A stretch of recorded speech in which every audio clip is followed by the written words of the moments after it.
Ever since I was a kid, I've had two loves, playing basketball and travelling. And very little has changed. I still love to travel, and I love to play basketball. So now when I go on a trip, I'm always looking for a game of pickup, and people often invite me to come and play with them. So I've decided it's time to head out on the road and blend my two passions. I'm going to 20 cities in 20 countries to play 20 games of pickup. And not only that, I'm going to be exploring cities, trying new foods, and who knows, maybe I'll even make some friends along the way, all the while getting some buckets. So as I head out on this journey, keep a lookout, because I might just be in your city soon. And if I am, then come on out and let's shoot some hoops together. I see the stars come out tonight.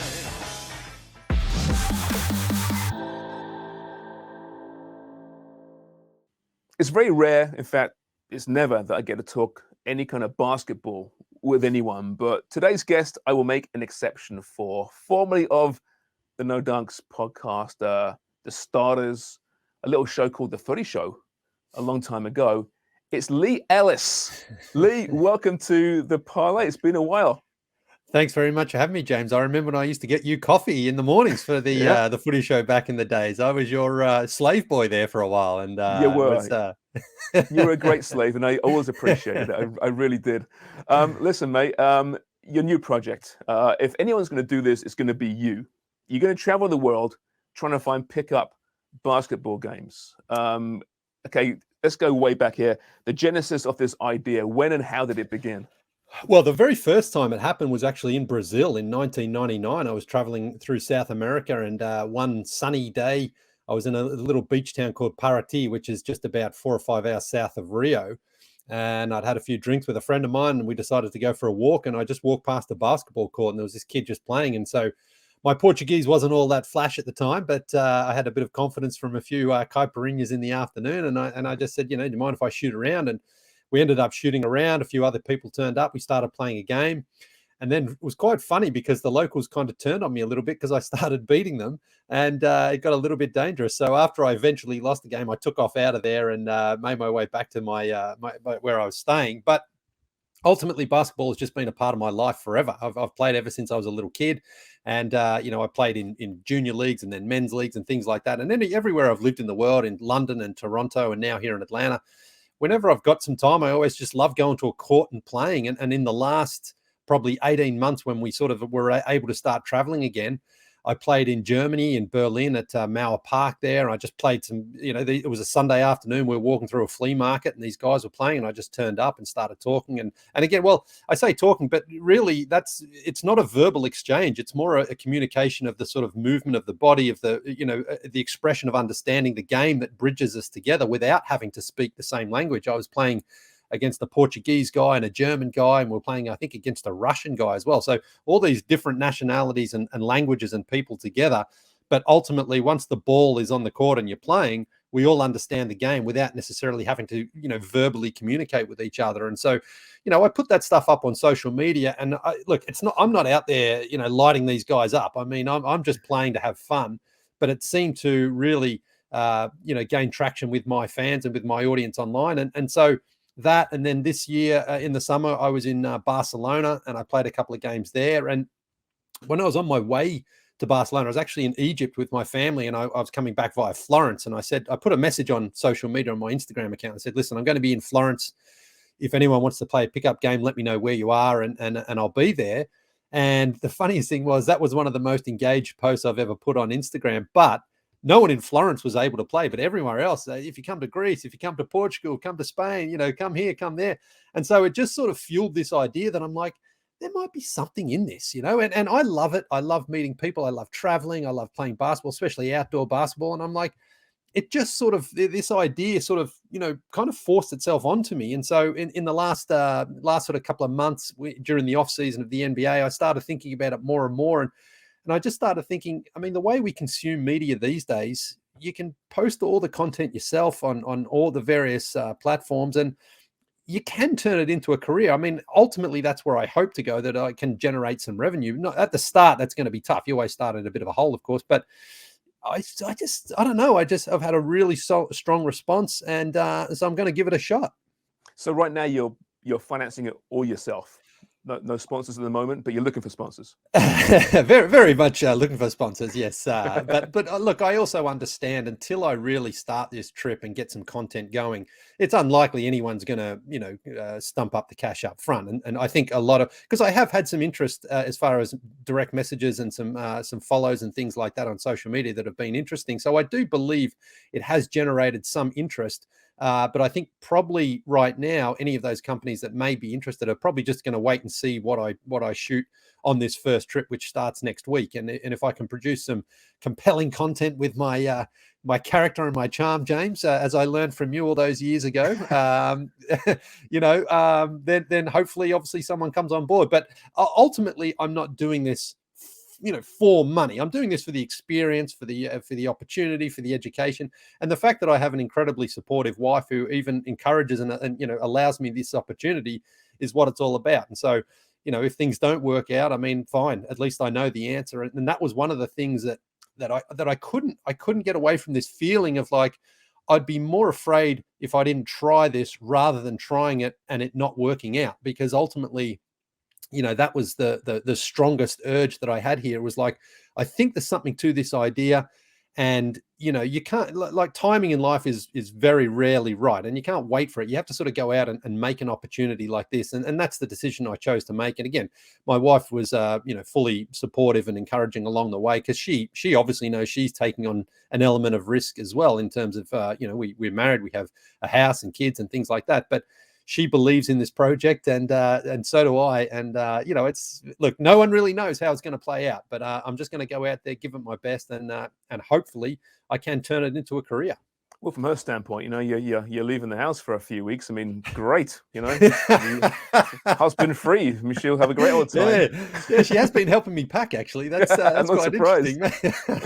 So you start next week. Okay, what's the initial journey? Where are you going, and for how long? Yeah, so I head off next Tuesday. I arrive in Ljubljana in Slovenia, which is a really fascinating destination for me, because this is the other part of this trip. Is a lot of these countries I've never been to before. I've never been to Slovenia. I then go to Croatia, and then over to Serbia, and I finish in Greece, where I have been to Greece a couple of times before. But the first game is Friday, November 6th in Slovenia. Excuse me, November 4. Hope I get my own dates right here. That's going to be interesting there. But yeah, November 4 in Ljubljana, Slovenia. We're going to be playing on Luka's court there. He had a court a couple of years ago there designed, and it looks great. Then I'm going to go south to Zagreb and play a game on a Sunday down there in Zagreb, and then I wasn't actually, ideally I was going to do one game in each city in each country, but Croatia's got so many incredible cities and destinations there. I'm actually going to play, well, I was originally going to play two, but I've just decided, after I made the post yesterday releasing the dates, that I'm actually going to play a third game in Šibenik in Croatia on Wednesday, November 9. So I'm going to have a game on Sunday in Croatia, in Zagreb, one on Wednesday in Šibenik, and then on Friday in Dubrovnik. And then I head over to Belgrade in Serbia to play a game at this incredible park there. It's in a fortress, basically. It's Kalemegdan Park. And again, when I was researching this trip, some of these courts just look incredible. It's like you're playing in a medieval castle, and so that to me is so appealing, because there's atmosphere there. The people from Belgrade and Croatia and Slovenia and Greece as well, when I've said that I'm going to play in these destinations, the response has just been mind-blowing. Like, people are so excited and they want to be a part of it. And that's what really, encourages me that there is something to this, because when I first put the sort of post on social media, you never really know how it's going to engage with your audience. But I've just been blown away by how many people have said, come here, come to my town, come and we'll play, we'll organize a game. And so, I've got 3 games now in Croatia. So whatever the opposite of load management is, that's the buzzword in the NBA these days. I'm adding more games to the schedule. So, we'll see. Maybe it's one of those things that sounds great, but the body might have a bit of a say come to towards the end of the trip. I was going to say, don't blow a hammy, because that would kind of ruin everything, wouldn't it?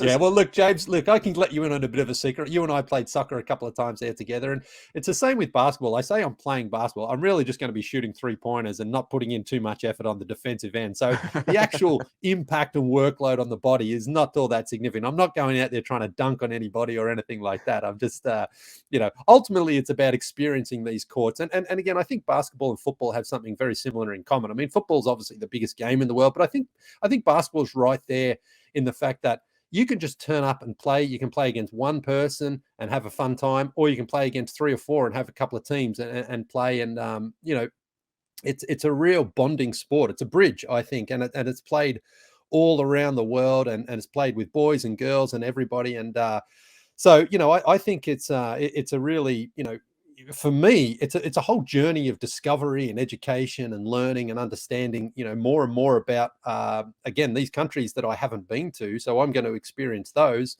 all the while playing basketball and hopefully having some fun, and hopefully, not doing any damage that I can't come back from.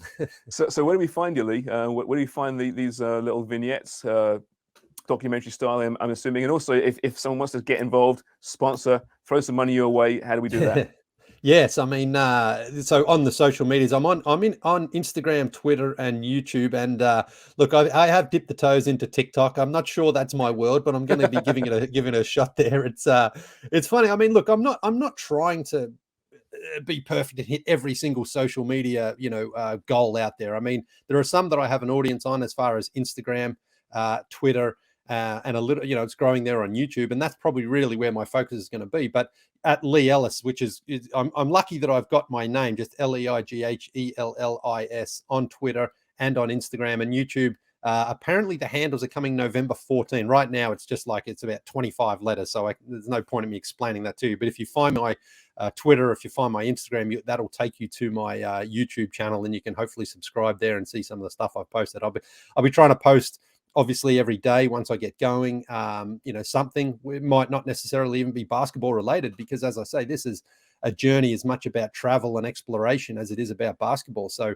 one of the things that I've always enjoyed when I have traveled with my family or for work or whatever, just going out and exploring a city and looking around and discovering it, and, breathing it all in and enjoying the experience. So, I'm very excited. There's a lot of fascination and curiosity here. There's some nerves, there's some anxiousness, of course, as well. But I think that's the way you should be feeling too. I think anytime you go into the unknown like that, I think the feeling should be a little bit of maybe not hesitation, but you're sort of, the nerves are there. You're not quite sure how things are going to turn out. You are a true Aussie, my friend. A true Aussie. Is that a compliment you say? No, it is, in the best way possible, I promise you. No, it's fascinating. I can't wait to see these videos, and I implore all our audience to follow you. And good luck, mate. Good luck with everything. And we'll maybe chat with you midway through it and see how things are going. Well, absolutely, James. I'm always happy to talk to you. I know, I've known you for a long time there, and Australia and England are in the World Cup. Maybe we'll get a Australia-England final out there in Qatar. I'm not sure. How you feeling about that? I'm pretty sure that won't happen. But yeah, you never know, Leigh. You never know. Right. All right, That's thanks, right. mate. Cheers, James.